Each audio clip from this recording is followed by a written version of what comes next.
Hello everyone, very good morning, good evening, good afternoon, जिस भी time आप देख रहे हैं उस टाइम के लिए इसको समझ के और अपना वीडियो शुरू करते हैं। तो थंबनेल पे आपको दिख ही गया होगा कि हम यहाँ पे इंटरव्यू के क्वेश्चंस डिस्कस कर रहे हैं। और इंटरव्यू के क्वेश्चंस एक्चुअली क्या है, ये पैनल टू पैनल और आपकी हॉबीज़, स्ट्रक्चर, उनके मूड, बहुत सारे सर्कमस्टेंसेस पे डिपेंड करता है। तो हम प्रेडिक्ट नहीं कर सकते कि इफ किसी एक का ऐसा गया है तो दूसरे का भी ऐसा जाएगा या तीसरे का भी ऐसा जाएगा।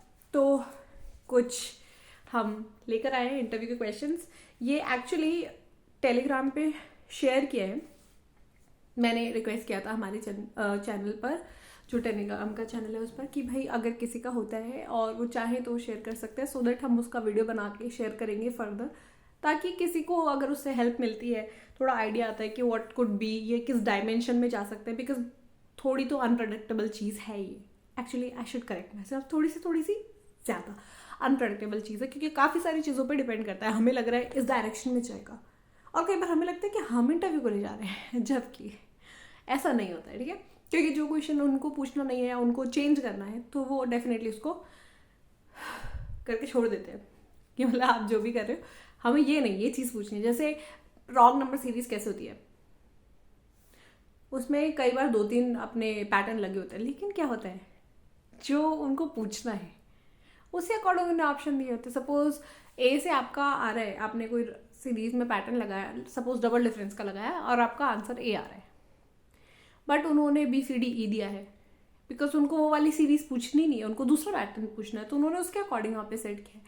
तो इस चीज़ को हमेशा ध्यान रखना है। चलिए, तो अभी जो मैं शेयर कर रही हूँ वो शुभम सर का है, पुणे से इन्होंने दिया है। इनका पैनल नंबर 4 था, 1 PM वाली शिफ्ट थी और इनके इंटरव्यू की डेट है 13/2/2023। ठीक है, तो सबसे पहले इनसे जो क्वेश्चन पूछे उसमें स्टार्ट हुआ इनके इंट्रोडक्शन से। इन्होंने अपना इंट्रोडक्शन दिया, उसके बाद उनसे पूछा गया कि आप बेस्ट सूटेड क्यों हो। तो उन्होंने बताया कि भैया मैं लेवल हेडेड हूँ, truthful, good in secrecy, hard working हूँ। लेकिन उनको सुनना क्या था, जो उनका एनालिसिस है वो उन्होंने पूरा बहुत अच्छे से लिख के दिया, तो मैं उसमें कोई मॉडिफिकेशंस नहीं कर रही हूँ, सिर्फ डिलीवर कर रही हूँ। ठीक है, तो उनने बोला कि उनको ये लगा कि उनको सुनना एक्चुअली ये था कि कुछ banking of knowledge of banking वो बोले, क्योंकि उनकी जो ग्रेजुएशन है शुभम सर की, वो है, उनकी जो ग्रेजुएशन है, यहाँ पे हमें ग्रेजुएशन दिख रही है उनकी केमिकल इंजीनियरिंग में है। तो उन्होंने सर को डायरेक्ट रिलेशन नहीं दिख पा रहा था, तो उन्होंने सीधा से बोला कि भाई उन्होंने, शुभम सर ने बैंकिंग अवेयरनेस पढ़ा है, तो वो उस वजह से चीज़ों को रिलेट कर पाते हैं। तो उन्होंने उनसे, शुभम सर से पैनल ने क्वेश्चन पूछा कि नेगोशिएबल इंस्ट्रूमेंट्स क्या है, बिकॉज वो बहुत ईगर थे उनके बीच में रिलेशन जानने के लिए कि ये बैंकिंग में बंदा कैसे सर्वाइव कर पाएगा, इनका काम कैसे चलेगा। तो उन्होंने बैंकिंग से डायरेक्ट क्वेश्चन पूछना शुरू कर दिया। अब आपको दिख रहा होगा उसमें कोरिलेशन कैसे आ रहा है, तो इन्होंने बता दिया, इन्होंने आंसर दिया उसका काफ़ी अच्छे तरीके से। तो promissory note, bill of exchange, cheque, DD, तो उन्होंने क्या बोला, उन्होंने नेक्स्ट क्वेश्चन पूछ लिया कि इन सब के ना सेक्शंस बता दो।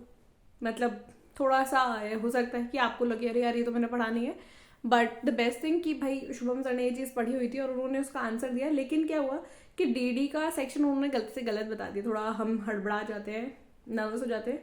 एक्चुअली उन्होंने बोला कि नर्वस नहीं थे, तो कई बार प्रॉपर याद नहीं रहता, चले ऐसे बात कहते हैं कि प्रॉपर याद नहीं आता है। तो उसमें उन्होंने क्या हुआ कि यहाँ पर DD का सेक्शन गलत बता दिया, लेकिन उन्होंने उसको क्रॉस क्वेश्चन नहीं किया, तो इनको ये लगता था शायद वो भी जल्दी कर जाना चाह रहे थे, जोक्स अपार्ट। फिर उन्होंने एक सरफासी क्वेश्चन पूछा, क्योंकि कई बार वो क्या करते हैं कि अगर आपने 9 चीज़ें सही बताई और कोई एक चीज़ गलत बता दी आउट ऑफ 10, तो वो उस 10वीं को इग्नोर कर देते हैं, बिकॉज एवरीथिंग यहाँ होना वो एक्सपेक्ट नहीं करते। वो सोचते हैं कि आप में होना चाहिए कॉन्फिडेंस और आपका मैक्सिमम आंसर सही होना चाहिए। फाइन, नेक्स्ट क्वेश्चन इनसे पूछा सरफाइसी इन्होंने फुल फॉर्म बताया, कैसे काम करता है। सरफाइसी में डिफॉल्टर, DRT और DRAT में जा सकते हैं। उन्होंने ये भी बताया कि भाई सरफासी, तो वो जब एक्सप्लेन कर रहे थे तो उनसे अब हुआ है क्रॉस क्वेश्चन। कई बार हम सोचते हैं ना क्रॉस क्वेश्चनिंग क्यों हो रही है भाई, उसमें हड़बड़ा जाते हैं। तो इनके साथ ये इन्होंने बहुत अच्छे से टैकल किया, आई मस्ट अप्रिशिएट। ठीक है, तो इन्होंने जो बता ही रहे थे, तो इनसे पूछा गया कि आप कोर्ट में ले जाकर एक्सटेंड क्यों कर रहे हो, सरफासी से फास्टर रिकवरी होती तो आप कोर्ट क्यों जा रहे हो। तो इन्होंने बहुत ही स्मार्ट आंसर दिया है, जो मुझे लगता है कि actually it is a good one, कि शुभम सर ने बोला कि हम कस्टमर का राइट नहीं छीन सकते और कस्टमर का राइट है कि वो चाहें तो जा सकते हैं, तो हम उसको तो छीन नहीं सकते। तो इस पे पैनलिस्ट ने बोला कि ठीक है, तो रिकवरी अब कैसे करोगे। शुभम सर ने बोला कि ऑक्शन होगी प्रॉपर्टी की, और किस बेसिस पे प्राइस, और वो बोले कि किस बेसिस पे प्राइस डिसाइड करोगे। तो इन्होंने बोला कि बैंक के जितने पैसे ड्यू हैं उतना डिसाइड करेंगे। नेक्स्ट क्वेश्चन आया कि प्रोविजनिंग कवरेज रेशो क्या है। ओके, तो इसका उनको याद नहीं आ रहा था, तो उन्होंने सीधा बोला कि सॉरी सर, याद नहीं आ पा रहा है। नेक्स्ट उनका क्वेश्चन आया कि प्रोविजनिंग कवरेज रेशो क्यों डिसाइड करते हैं, रीज़न क्या है डिसाइड करने का। शुभम सर ने बोला कि ओके सॉरी, उन्होंने डायरेक्ट क्वेश्चंस दिए हैं कि उनसे और क्या क्या क्वेश्चन पूछे। तो मैंने कहा आरबीआई, उनने पूछा है कौन डिसाइड करता है, क्यों नहीं, कौन डिसाइड करता है आरबीआई। उसके बाद उनसे रेशो पूछा, एनपीए का फॉर्मूला भी पूछा, ग्रॉस और नेट एनपीए, ठीक है। नेक्स्ट आया, मैम थी उनकी पैनल में एक, उन्होंने पूछना शुरू किया कि कैनरा बैंक में कौन सा बैंक मर्ज हुआ है, ठीक है, डन। कैनरा बैंक में कौन सा बैंक मर्ज हुआ है इन्होंने बता दिया।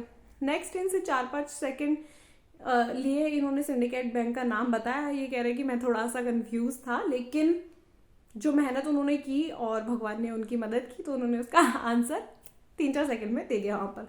नेक्स्ट उनसे यूबीआई, बीओबी, पीएनबी में मर्ज्ड बैंक के नाम पूछे, तो शुभम सर ने पीएनबी की एक बैंक का नाम नहीं बता पाए, यूनाइटेड वाले का नाम नहीं बता पाए वो, लेकिन बाकी सब उन्होंने बता दिया। फिर मैम ने उनसे एक और क्वेश्चन पूछा कि जो ये मर्जर्स है क्यों हुए, तो उस पे शुभम सर ने बोला I guess it is not getting confused, it is not creating any confusion, right, you are not getting confused. तो अभी एक्चुअली क्या हो रहा है, मैम उनसे क्वेश्चंस जो हैं वो पूछ रही हैं सारे मर्जर्स से रिलेटेड। उन्होंने एक एक करके पूछना शुरू किया है। पहले कैनरा का पूछा, इन्होंने हल्का सा टाइम लेके 4-5 सेकंड का बता दिया। नेक्स्ट उनसे कंटिन्यूस पूछे कि यूबीआई में, बीओबी में, पीएनबी में, तो इन्होंने बता दिए। उसके बाद एक और क्वेश्चन आया कि मर्जर्स क्यों हुए। देखो, बैंक मर्ज हुआ, आपने बता दिया कौन किस में मर्ज हुआ, तो नेक्स्ट क्वेश्चन का है मर्ज हुए ही क्यों, व्हाट इज द रीजन। तो उसका रीजन भी इन्होंने बताया वहाँ पे कि जो बैंक्स हैं वो प्रॉफिट में नहीं थे और उनमें एनपीए ज़्यादा था, इसलिए मर्जर से उनके कैपिटल को मिलाकर भला हुआ। ओके, तो इन्होंने अपने स्टाइल में जवाब दिया है, विच इज़ क्वाइट एक्सेप्टेबल, और हर बंदे का अलग जवाब होता है, यू नो। फिर उनके पास नेक्स्ट क्वेश्चन आया सर की साइड से, उन्होंने पूछा मोर्टगेज, हाइपोथिकेशन, प्लेज, इनके बारे में पूछा, शुभम सर ने बता दिया। नेक्स्ट उन्होंने पूछा कि टाइप्स ऑफ रिस्क क्या है बैंकिंग सेक्टर में या बैंकिंग में, तो उन्होंने रिस्क के जवाब दिए। फिर उनसे स्पेसिफिकली क्रेडिट रिस्क पूछा, वो भी उन्होंने बता दिया। नेक्स्ट एक और क्वेश्चन आया कि असाइनमेंट और एनआईएम के बारे में बताइए, तो शुभम सर ने आंसर दिया उसका। और जो मुझे लगा इनके इंटरव्यू का बेस्ट पार्ट लगा वो ये था कि इन्होंने जाते जाते वहाँ जो मैम थी उनको विश किया नेशनल विमेंस डे, और उसके बाद वहाँ से आ गए। और मुझे लगा ये जो इन्होंने क्लोजिंग किया ना, दैट वाज फिनोमिनल, मुझे बहुत ही अच्छी लगी। मैंने टेलीग्राम पे भी लिखा है, seriously the ending was very good. By wishing, you are giving one extra information that I am aware, I am aware, I do know that, तो दैट वाज फैंटास्टिक। ये एक वीडियो है, एक और भी है, दूसरे वीडियो में आएंगे। चलिए, क्योंकि बहुत लंबा हो चुका है, आप इतना वीडियो देखिए। जय हिंद, जय भारत। अगला वीडियो फटाफट से आ रहा है आपके सामने। नमस्कार, खुश रहिए, मुस्कुराते रहिए, अच्छे से करिए, फुल कॉन्फिडेंस से रखिए, और ये मत भूलिएगा कि इंटरव्यू सिर्फ नॉलेज बेस्ड नहीं है, आपके एटीट्यूड और बहुत सारी चीज़ों पर डिपेंड करता है, प्रेजेंस ऑफ माइंड, ठीक है। खुश रहिए, जय हिंद, जय भारत।